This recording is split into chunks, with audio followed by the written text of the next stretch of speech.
Toe Israel uit Egypte uitgegaan het, die huis van Jakob uit 'n volk van vreemde taal, was Juda sy heiligdom en Israel sy heerskappy.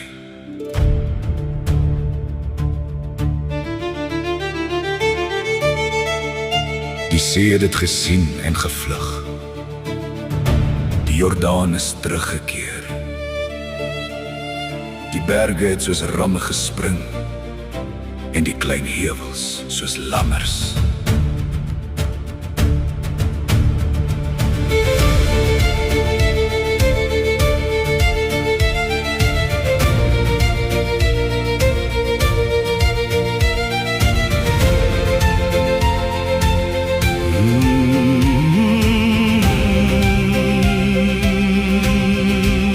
Wat was met jou, o jy see, dat jy gevlug het, jy Jordaan, dat jy teruggekeer het, julle berge, dat julle soos ramme gespring het, en julle klein heuwels soos lammers.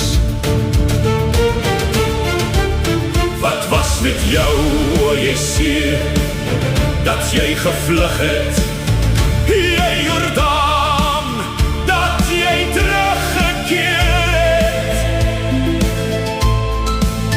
julle berge, dat julle soos ramme gespring het, en julle klein heuwels soos lammers.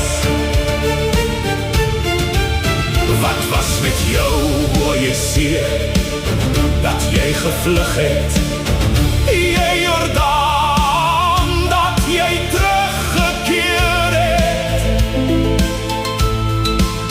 julle berge, dat julle soos ramme gespring het, en julle klein heuwels soos lammers. Bewe, jy aarde, by die teenwoordigheid van die Here, by die teenwoordigheid van die God van Jakob. Bewe, jy aarde, by die teenwoordigheid van die Here, by die teenwoordigheid van die God van Jakob. Wat die rots in 'n staande water verander het, die klip in 'n fontein van waters. Wat die rots in 'n staande water verander het, die klip in 'n fontein van waters. Die God van Jakob, die God voor wie die see gevlug het, die Jordaan teruggekeer het, die berge gespring het en die aarde bewe.